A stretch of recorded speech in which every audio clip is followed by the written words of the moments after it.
बिस्मिल्लाहिर्रहमानिर्रहीम। अस्सलाम वालेकुम नाज़रीन, मैं हूं इरफान हाशमी और आपको प्रोग्राम में खुश आमदीद कहता हूं। व्यूअर्स, खबर यह है कि डी चौक के एपिसोड के बाद इमरान खान की मीडिया से वैसी इंटरेक्शन नहीं है। इमरान खान की आवाज को कहीं ना कहीं दबाने की जो प्लानिंग की गई थी, रियासत उसमें बहुत हद तक कामयाब हुई। कई दिन तो मुलाकात ही नहीं आपने होने दी ना, और जब मुलाकात हुई, इमरान खान ने अपने ऊपर जितनी ज्यादतियां हुई, जो जुल्म किया गया और जिस तरह से उनको नफ्सियाती तौर पर तशद्दुद का निशाना बनाया गया, ये पूरी कहानी उन्होंने सुनाई। लेकिन इसके साथ साथ एक काम और भी हुआ, और वो ये था कि पाकिस्तान के मीडिया हाउसेस को बाकायदा तौर पे इंस्ट्रक्ट किया गया कि खबरदार इमरान खान के पास गए और इमरान खान से बात नहीं करनी, और जो सहाफ़ी इमरान खान से बात करेगा, कॉन्सिक्वेंसेज आपको उसके भुगतना पड़ेंगे। आप पाकिस्तान में किसी वजीर को भी देखें ना जो हुकूमत के हैं, तो वो आपको तड़ियां लगाते हुए नजर आएंगे। तो फिर जहां से ये पैगाम आना था और मालिकों को ये पैगाम आना था, तो ये कैसे मुमकिन है? क्या हैसियत है किसी सहाफ़ी की कि वो जेल में जाए और उनकी मर्जी से जाए और वो फिर उनकी मर्जी के खिलाफ इमरान खान से सवाल पूछे? तो ये सिलसिला सवाल और जवाब का बहुत हद तक कम हो गया और मीडिया इंटरेक्शन जो है पहले से इमरान खान की कम हो गई है। इसका दुश्मनों ने क्या फायदा उठाया कि इमरान खान के खिलाफ उन्होंने एक साजिश तैयार की है, और इस खामोशी को, जो पहले की निस्बत इमरान खान की इंटरेक्शन कम हुई, इसे साजिश के साथ जोड़ा जा रहा है कि खान साहब इसलिए नहीं बोलते क्योंकि उन्होंने अपनी बहनों को बाहर आने के लिए और बुशरा बीबी को खास तौर पे ये कहीं ना कहीं अंडरस्टैंडिंग हो गई और ये बयानियां मुसलसल बनाने की कोशिश की गई। लेकिन खान साहब ना फिर भी इन्हें जवाब देते हैं। उन्होंने एक्सटेंशन के ऊपर भी जवाब दिया, उन्होंने जो 3 एम्पायर्स का जिक्र वो हमेशा करते रहे, ये भी उन्होंने जवाब दिया, और फिर इस एक्सटेंशन के जो हालिया हुई, इसका पाकिस्तान के ऊपर क्या असर पड़ेगा, इस पर भी वो जवाब दे रहे हैं। वो रुक नहीं रहे, मुसलसल तनकीद कर रहे हैं जब भी उन्हें मौका मिला। अगर कोई तनकीद नहीं कर रहा तो वो क्यादत है जो बाहर बैठी हुई। अब ये साजिश, और ये साजिश इमरान खान के साथ कैसे जोड़ी जा रही है?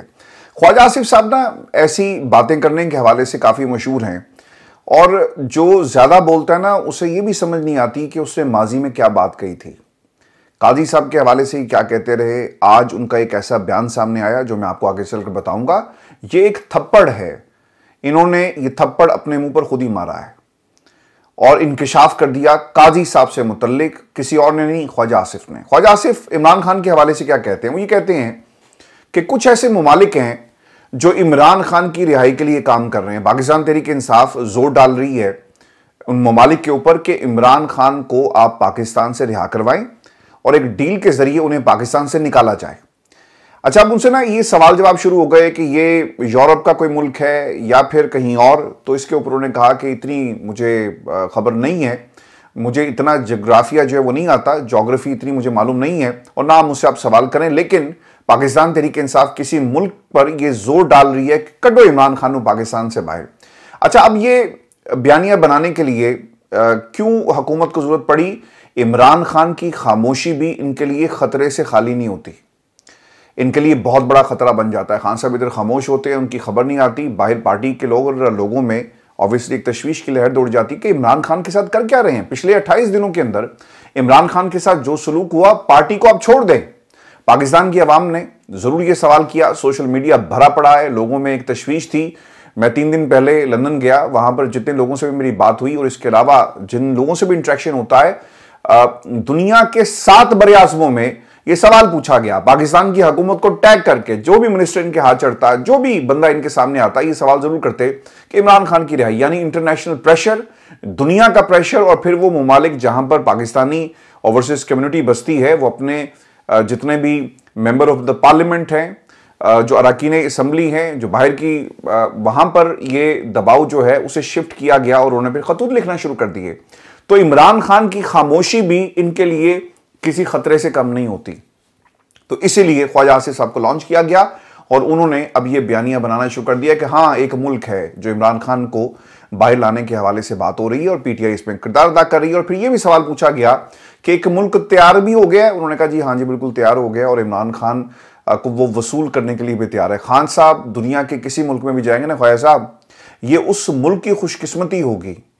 ये अनफॉर्चुनेट है, ये पूरा सिनेरियो इस वक्त जो हमारे सामने है कि पाकिस्तान की कौम जो है ना, बाज लोग अक्सर ये पीटीआई के अंदर लोग ये कहते हैं और मेजॉरिटी ये समझती है कि कौम जिस तरह से उन्हें सड़कों पर आना चाहिए था, जो तहरीक चलानी चाहिए थी, जो इनकलाब लाना चाहिए था, शायद वैसा इनकलाब नहीं आया। और पाकिस्तान की आवाम को शऊर तो दिया, लेकिन लोग सड़कों पर हमें पंजाब के अंदर निकलते हुए उस तरह नजर नहीं आए। बाकी सूबों के अंदर ऑब्वियसली एक जरूर लोग घरों में बैठकर तनकीद तो करते हुए आपको नजर आते हैं, लेकिन शायद ये जो स्ट्रीट पावर है और हमने जो एक पाकिस्तान तहरीक इंसाफ की जो बाहर क़यादत बैठी है उनकी गलती को देखा, तो शायद कहीं ना कहीं ये लिंक हमें टूटता हुआ नजर आ रहा है। अब ये सवाल जरूर है लोगों के जहनों में कि क्या हम इस क़यादत के पीछे बाहर निकलें जो हमें डी चौक में छोड़कर भाग गई। पाकिस्तान तहरीक इंसाफ में ना लोग नाराज हो रहे हैं, जब हम ये बात बरमला करते हैं लोग नाराज हो जाते हैं। ये प्रोग्राम जिस तरह ही ऑन एयर होगा उधर से फोन आ जाएगा, अमेरिका से, ऑस्ट्रेलिया से, बरतानिया के कुछ दोस्त हैं वो फोन करते हैं, पाकिस्तान से फोन आना शुरू हो जाएंगे व्हाट्सएप के ऊपर कि भाई हाथ होला रखो, पाकिस्तान तहरीक इंसाफ के हमें क्या मसाइल हैं आपको मालूम नहीं है। सर कौम ये सिर्फ जानना चाहती है कि जब आप डी चौक में पहुंचे आप रुख बदल सकते थे, लेकिन आपने ऐसा क्यों नहीं किया। आखिरी दम पर जब आपकी मंजिल सामने होती है ना, ऐसा क्या हो जाता है कि आपको मंजिल से घसीट कर बहुत दूर आपके अपने लोग जो हैं वो ले जाते हैं। और ये बात शायद पाकिस्तान तहरीक इंसाफ के लोगों को बिल्कुल भी पसंद नहीं आ रही। तो सवाल ये है कि वो कौन से ममालिक हैं, यूरोपीय हैं या अमरीकी। इसका जवाब ख्वाजा आसिफ ने दे दिया कि ज्योग्राफी मुझे मालूम नहीं है।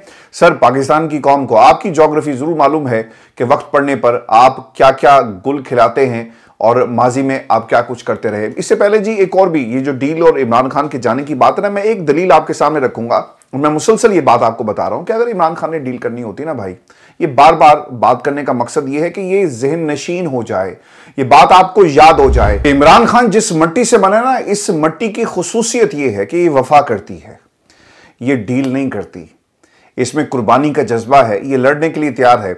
और इसीलिए अगर इमरान खान ने डील करनी होती ना तो 8 फरवरी के बाद सर एक्सीलेंट अपॉर्चुनिटी थी, इमरान खान ने उसे अवेल नहीं किया और फिर बहुत सारे मौके आए। आज इमरान खान पाकिस्तान से बाहर आना चाहे ना तो आ सकता है, वो कहे कि ठीक है यार पाकिस्तान जाने या अवाम जाने। उन्होंने खुद कहा ना कि अंदर तो भाई मैं बैठा हूं, बाहर तुम हो, इनकलाब तुमने लाना है, कुर्बानी मैं दे रहा हूं। अभी तुम्हारे ऊपर मुनहसर है कि तुम कीड़ियां बनकर, चूंटियां बनकर जमीन पर रेंगना चाहते हो या फिर उड़ना चाहते हो परिंदा बनकर, ये आपके ऊपर है ना।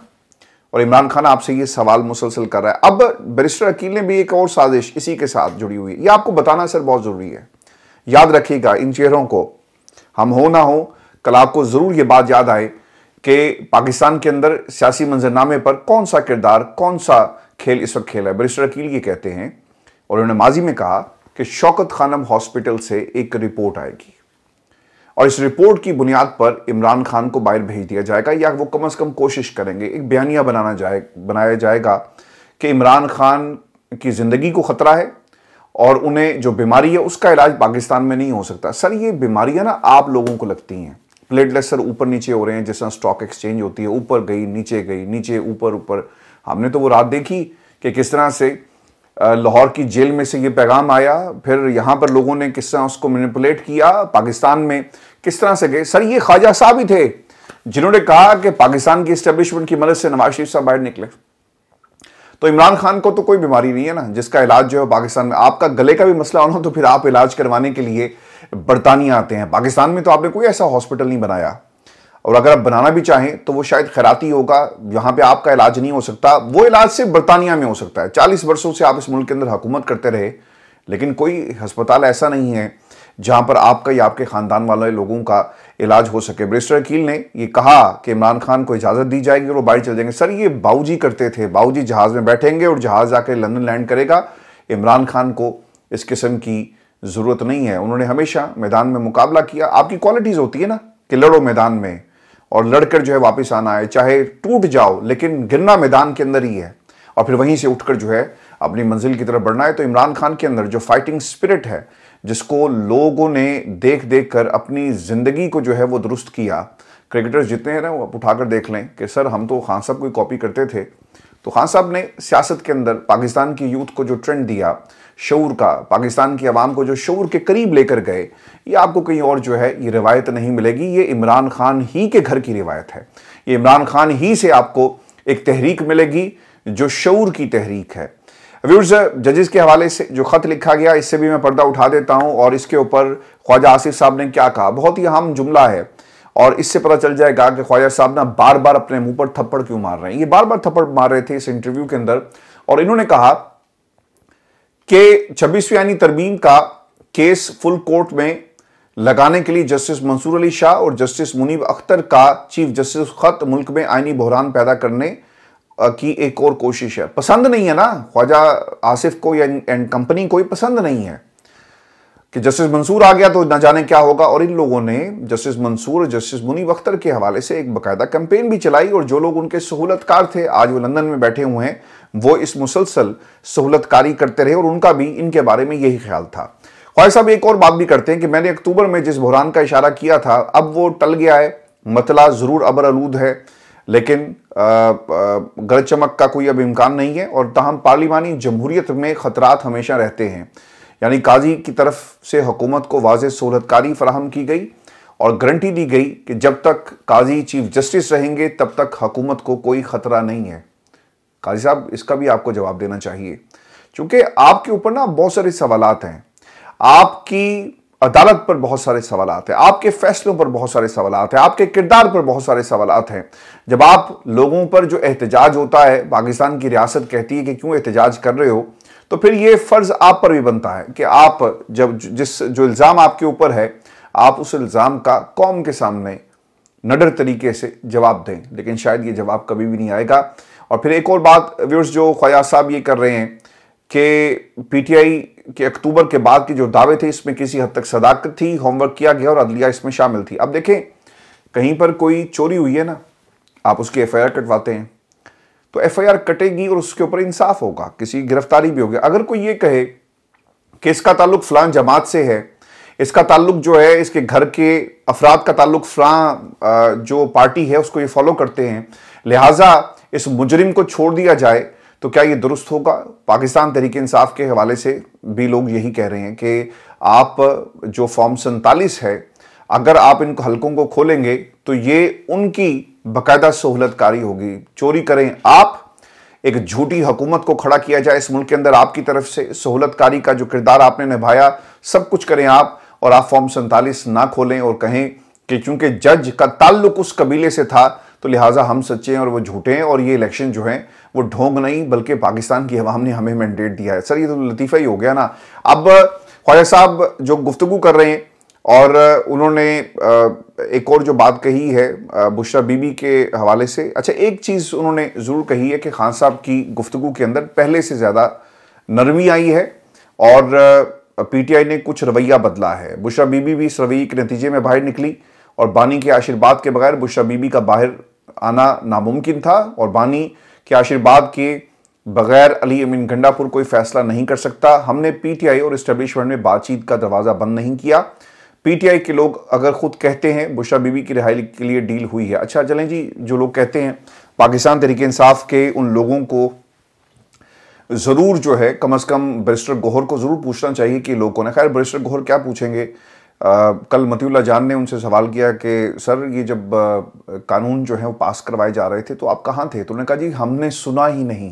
पाकिस्तान की पार्लियामान पर हमला हो रहा था और ये आंखें बंद करके, कान बंद करके वहाँ पे बैठे हुए थे, इन्होंने कुछ देखा ही नहीं और कुछ सुना ही नहीं। ये हमारे चेयरमैन हैं जी बैरिस्टर गौहर साहब, जिनकी उमर अयूब साहब बहुत तारीफ़ करते हैं। पश्तो के अंदर मैं उस दिन सुन रहा था जब वो तारीफ़ हो रही थी। और व्यूअर्स मैं आपको ना आखिर में एक इंतहाई अहम खबर ये भी दे दूँ, आपने नवाज शरीफ साहब के हवाले से जवेद लतीफ़ साहब को मुसलसल बोलते हुए देखा, इससे पहले भी बोलते रहे, आज भी वो बोले हैं।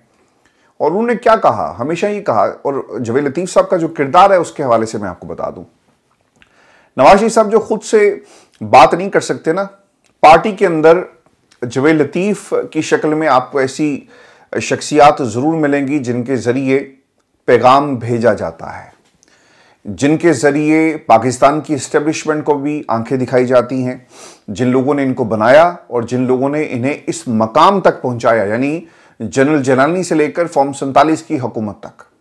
जवेद लतीफ़ साहब क्या कहते हैं कि नवाज शरीफ के सीने में बहुत सारे राज हैं, नवाज शरीफ साहब खुद भी कहते हैं, और वक्त आने पर इन राजों से पर्दा हम ज़रूर उठाएंगे, कौम के सामने रखेंगे। जवेद लतीफ़ ने क्या कहा कि नवाज शरीफ जब ज़ुबान खोलेंगे और उन्होंने जो राज अब तक अपनी नस्लों की बेहतरी के लिए राज रखे हैं वो एक एक राज बताएंगे, भले सियासी नुकसान बर्दाश्त करना पड़े। अच्छा गौर कीजिएगा कि अपनी नस्लों के लिए, इन नस्लों में कौन आता है? हसन नवाज, हुसैन नवाज, आपके भतीजे, आपके भाई, उनका ख़ानदान, मरियम नवाज, उनके बच्चे और आगे उनके बच्चे, ये आपकी नस्ल है। वो पाकिस्तान के बच्चों की बात नहीं कर रहे थे, वो अपने बच्चों की बात कर रहे थे। जवेद लतीफ़ साहब इनके बच्चों की बात कर रहे थे कि इनके मुस्तकबिल के लिए नवाज शरीफ साहब ने खामोशी इख्तियार किया। अब ज़रा इस स्टेटमेंट के तनाजुर में देखें कि हुकूमत किसकी है? भाई की, मुल्क के अंदर वफाक में, और पंजाब में किसकी हुकूमत है? बेटी की। तो नस्लों का ख्याल हुआ ना, पाकिस्तान के बच्चों का तो ख्याल नहीं हुआ। और फिर वो ये कहते हैं कि वक्त आएगा तो वो बोलेंगे तो सियासत कुर्बान होगी, यानी पंजाब में हुकूमत और वफाक में हुकूमत। जब भी इन्हें सूट करेगा ये ज़रूर लड़ाई होगी, और मुझे कम अज़ कम ये लड़ाई होती हुई नज़र आ रही है। मैं फिर आपको ये बता दूं कि जब जवेद लतीफ़ साहब ये बात कर रहे थे ना, तो काशिफ अब्बासी साहब ने उनसे एक सवाल किया, ये बड़ा इंपॉर्टेंट है, कि क्या मियाँ साहब सच बताएंगे 8 फरवरी को इलेक्शन हार गया, फिर भी मुझे एमएनए बनवाया गया? इस पर जवेद लतीफ़ खामोश रहे। और जवेद लतीफ़ ने मज़ीद क्या कहा? नवाज शरीफ इसलिए खामोश रहे कि मेरी कुर्बानी रियासत के काम आ जाती है। तो ठीक है, अब रियासत से मुराद क्या था? कि हुकूमत आपके भाई की बन गई, पंजाब में आपकी हुकूमत बन गई, तो रियासत की खामोशी, यानी जो कुर्बानी आप बार बार पाकिस्तान की आवाम के ऊपर और मुल्क के ऊपर जो एहसान कर रहे हैं, ये कुर्बानी आपकी नस्लों के लिए थी। ये पाकिस्तान से इस कुर्बानी का जो है वो कोई ताल्लुक नहीं है। मैं भी आपको ना एक लंदन के हवाले से खबर दे दूं, और ये इंपॉर्टेंट इसलिए भी है कि कुछ रोज़ पहले आपने देखा कि किस तरह काजी फायज ईसा साहब के ऊपर लंदन में एक वाक़या पेश आया, और इस वाक़े के अंदर कुछ लोग जो मुलव्विस थे, अब सोशल मीडिया के ऊपर लोग नाम नहीं ले रहे इन लोगों का, बल्कि कहा जा रहा है कि ग्रुप है, और इस ग्रुप के अंदर कुछ लोग थे जिन्होंने काजी साहब के ऊपर हमला किया। कल की खबर ये थी कि पाकिस्तान की हुकूमत ने, यानी इसहाक डार साहब ने गो हेड दिया डॉक्टर फैसल को, हाई कमिश्नर लंदन में, और उन्होंने जो यहाँ की पुलिस है ऑब्वियसली उससे रब्ता किया, और बाकायदा एक तहरीरी तौर पर यह दरख्वास्त दी गई है।